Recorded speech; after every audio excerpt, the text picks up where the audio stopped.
Hey everyone, and welcome back to Explore Your Dark Side. My name is Stephanie Bosch, and we're currently talking about individual differences and the implications for the stress-strain relationships.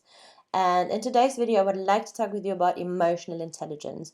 And emotional intelligence is quite widely known. However, I would like to go into a bit more detail of what this actually is, because I feel it's kind of like these buzzwords that are being like thrown around like confetti, and people be like, oh yeah, we need high emotional intelligence, but I feel that pretty often it's not really clear what this actually is or what it means and why this is relevant in a job setting or in a workplace setting, and how this can relate to stressors and strains in individuals. So without any further ado, let's get started and dive right into the topic. So there are different modules of emotional intelligence, and I would like to stick with the one from Salovey and Myers, which was developed back in 1990.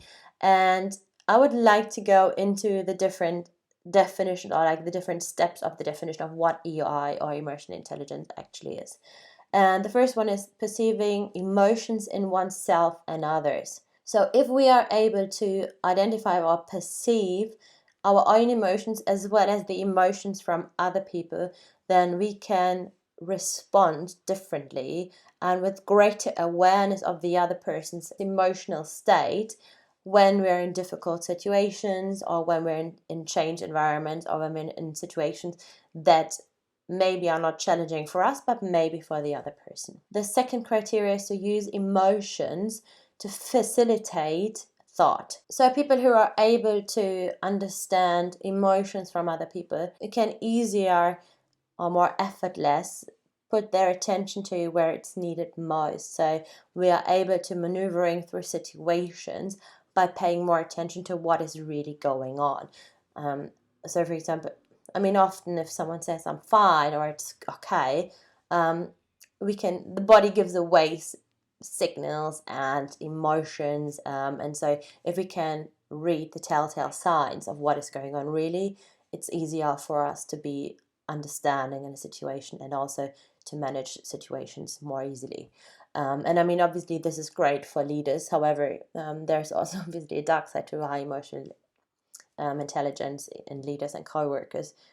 If, for example, used to manipulate others with like maybe high Machiavellian traits, for example. But that's a different topic, so we're currently talking about the positive sides of emotional intelligence. So the third one is understanding emotion, and understanding emotion, being able to label emotions properly. So what is someone feeling? What does that mean? And also, what are the implications of these feelings?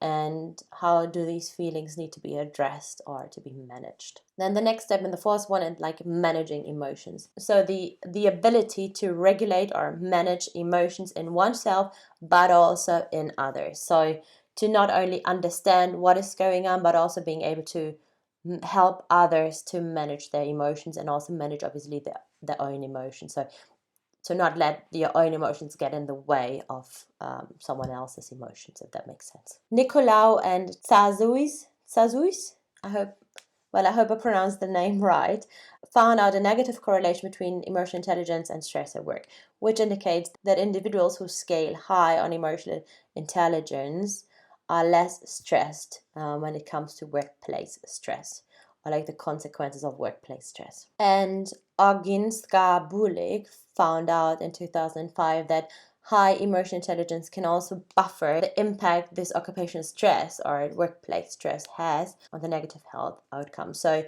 to kind of like bounce it off a bit.